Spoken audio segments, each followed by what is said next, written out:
और ये मीना के पिता हैं। तो आप बताइए आपकी बेटी को कैसे मारा, जैसे दोंगड़ा शादीशुदा थी, आप गए थे, तो किस प्रकार से क्या बात हुई?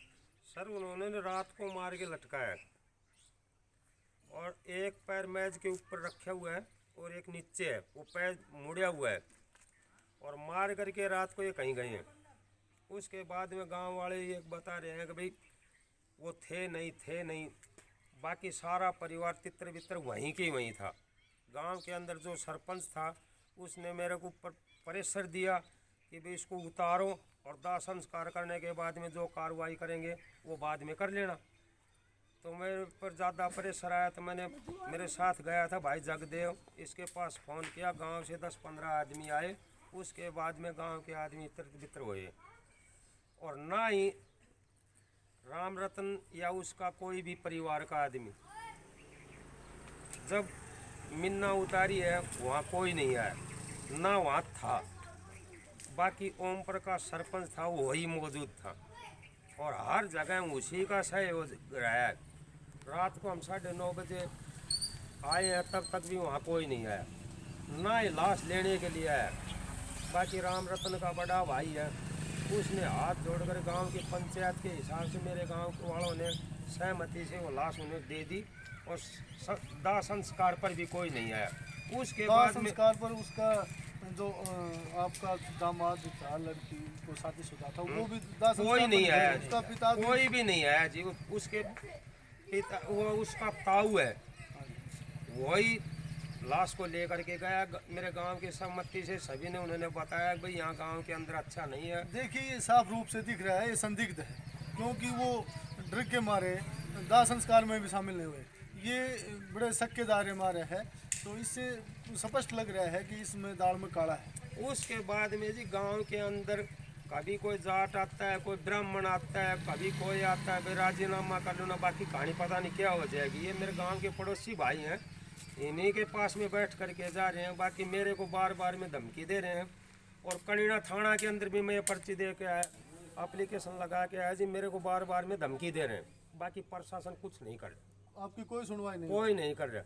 अब सुनवाई यह है, मेरी घरवाली है वो भी मजबूर है आत्महत्या करने के लिए, मजबूर मैं भी हो गया जी मेरी लड़की जाने के लिए।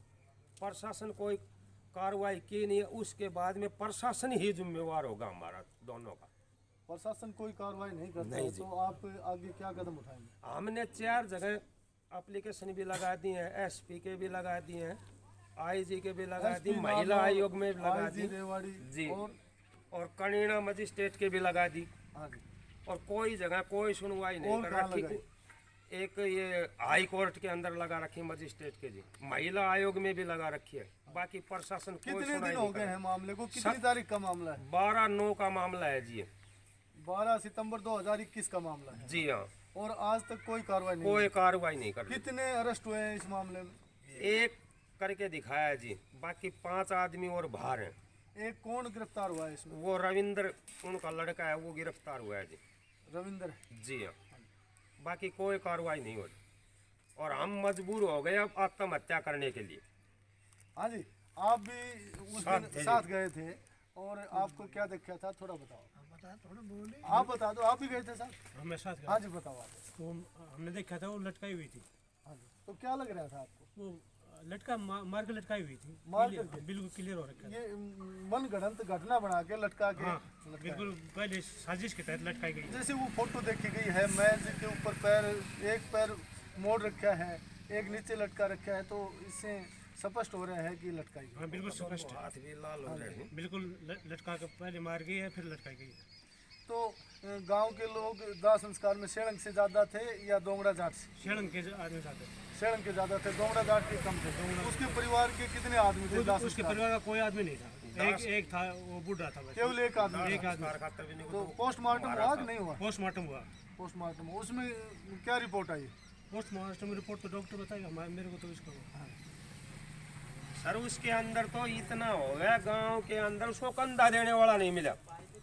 कंधा भी मेरे 2 बच्चों ने दिया है। कंधा में मारा काम का 2। देखिए बहुत बड़ी विकट समस्या है।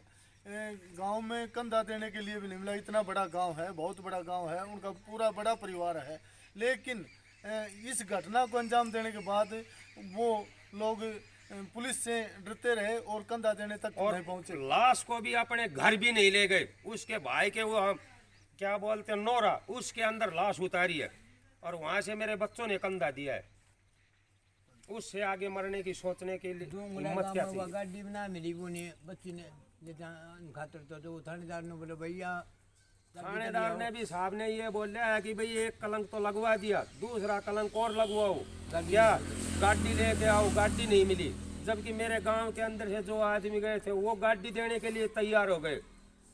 ऐसा तो साहब ने ये बोला रे एक कलंक तो लगवा गाड़ी लिया से और कलंक क्यों लगवा रहे पोस्टमार्टम के लिए लाना था उस गाड़ी जी के। हाँ, पोस्टमार्टम के लिए उनके पास गाड़ी नहीं मिली। गाड़ी भी नहीं क्या मिली, सरकारी गाड़ी नहीं पहुंची पोस्टमार्टम? सरकारी गाड़ी नहीं, प्राइवेट गाड़ी भी नहीं मिली। और हमने ये बोला कितने भाई बजे की घटना है, कितनी देर तक ये घटना चली? मेरे पास 3 बजे फोन आया था कि तेरी लड़की बीमार है। नहीं, दिन में दोपहर 3 बजे। दोपहर 3 बजे मैं कहीं काम पे गया हुआ था। उसके बाद में फोन आया तेरी लड़की ज्यादा बीमार है और जल्दी से जल्दी। किसका फोन आया? राम रतन का, लड़की के ससुर का। हम कहीं बाहर गए हुए हैं।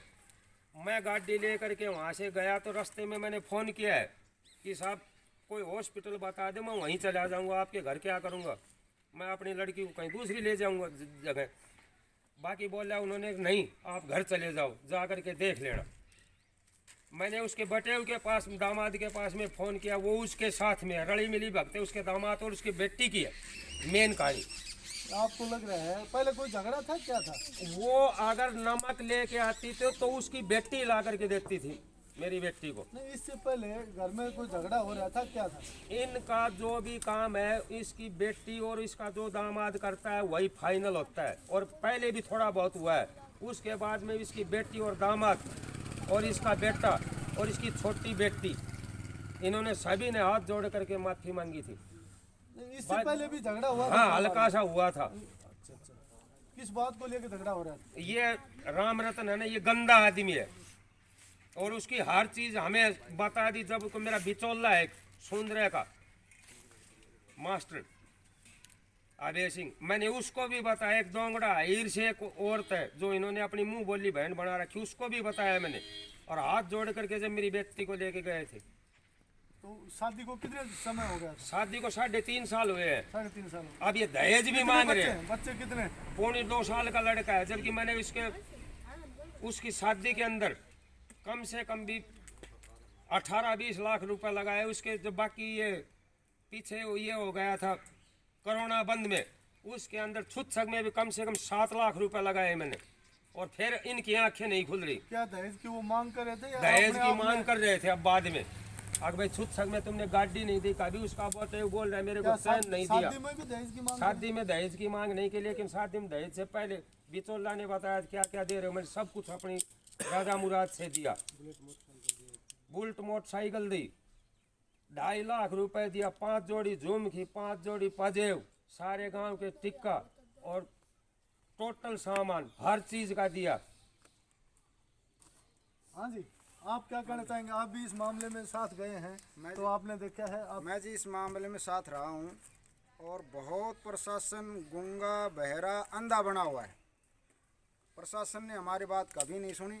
मैं अपने भाई के साथ काफ़ी बार गया हूँ और हार कर 17 नवंबर को हमने chief justice Punjab and Haryana court और मानव अधिकार दिल्ली और गृह मंत्री हरियाणा सरकार पंचकुला अनिल विज और हमने अपने एसपी साहब को मतलब लिखित रूप में शिकायत की है। उसका आज तक कोई लेना देना नहीं है, कोई कार्रवाई नहीं है। हम दुखी हैं और 5-7 दिन में अगर अरेस्ट नहीं हुए तो हम रोड को जाम करेंगे, महेंद्रगढ़ जाएंगे, राव तुलाराम चौक पर हमसे मर जाएं, हम अपनी सारी बातें करेंगे। मतलब हम न्याय के लिए सब कुछ अपना न्योछावर कर देंगे। हम हमारे धैर्य की परीक्षा ना ले प्रशासन, हम प्रशासन हमारे धैर्य की परीक्षा ना ले और उसको हम ऐसा सबक सिखाएंगे। हम जाते हैं, हमें कोई ना तो कोई इस तरह से मिलता है कि भाई अभी आपको ये कार्रवाई की जाएगी, उन्होंने पैसे ले रखे उस परिवार से, कोई लेना देना नहीं, हमारी कोई सुनवाई नहीं। हम तो मर रहे हैं और मर जाएंगे। आपको क्या लग रहा है ये प्रशासन कार्रवाई क्यों नहीं कर रहा है? ये बड़ा संगीन मामला है। प्रशासन की और लड़की के ससुर के परिवार की मिली भगत है, उन्होंने कुछ पैसे दे दिए हैं और कोई कार्रवाई नहीं की जा रही है। हम दुखी हैं, रोते फिरते हैं, कभी थाने में जाते हैं, कभी एसपी साहब के पास जाते हैं, कभी किसी अधिकारी के पास जाते हैं, हार छिक कर कनीना मजिस्ट्रेट हाँ, से कनीना मजिस्ट्रेट के पास भी हम गए हैं तो वहाँ भी और तारीख वहाँ बदल भी तारीख बदल दी गई। कोई सिस्टम नहीं जी, कोई बात नहीं, हमारी कोई सुनवाई नहीं हो रही है। अब इसका आप ही एक माध्यम है, हम आपके चैनल से बताना चाहते हैं, अगर प्रशासन ने उचित कार्रवाई नहीं की, उनको अरेस्ट नहीं किया गया तो हम दाह संस्कार करेंगे, सपरिवार वहाँ महेंद्रगढ़ जाएंगे और रोड को जाम करेंगे। हाँ जी, आप गांव के बुजुर्ग हैं, जिम्मेवार आदमी हैं, जैसे ये घटना हो रही है तो गांव का किस प्रकार से इनके साथ सहयोग रहेगा या कैसे क्या रहेगा? हम तो कहते हैं गाँव में हमारे साथ, गांव इनके साथ है। हमारे साथ। हाँ जी, आप क्या कहेंगे? सब साथ। हाँ जी, राम राम मिलकर सारो साथ है, पूरा सहयोग देखो जी, बिल्कुल मदद जाएगा 5-7 दिन में, चलो आराम चौक पर बिल्कुल करने जाएगा। हाँ जी, न्याय पर रहेंगे हमारे। तो आपको लग रहा है न्याय नहीं मिला है? न्याय नहीं मिला है। देखिए दर्शकों, आप देख रहे थे ये सेड़ंग गांव का मामला है, बड़ा जटिल मामला है और दहेज का मामला जो पीछे क्रेटा गाड़ी का मामला ये सामने आया और उससे बड़ा जटिल मामला है, बड़ा अन्याय हुआ है, अत्याचार हुआ है, बेटी को मार करके लटकाया गया है, ये परिजन कह रहे हैं। लेकिन पुलिस प्रशासन ने आज तक कोई कार्रवाई नहीं की है। पुलिस प्रशासन कहाँ सोया हुआ है, इनको न्याय नहीं मिला है। आज ये इनकी ये नौबत आ गई है, ये सड़क पर आने को मजबूर हो गए, आत्महत्या करने को मजबूर हो गए और इन्होंने 5-7 दिन का प्रशासन को अल्टीमेटम दिया है। यदि प्रशासन ने कोई सख्त कार्रवाई नहीं की तो ये कोई बड़ा कदम उठाने के लिए मजबूर हो जाएंगे। इन्होंने हर जगह अपनी शिकायत दी है लेकिन आज तक कोई सुनवाई नहीं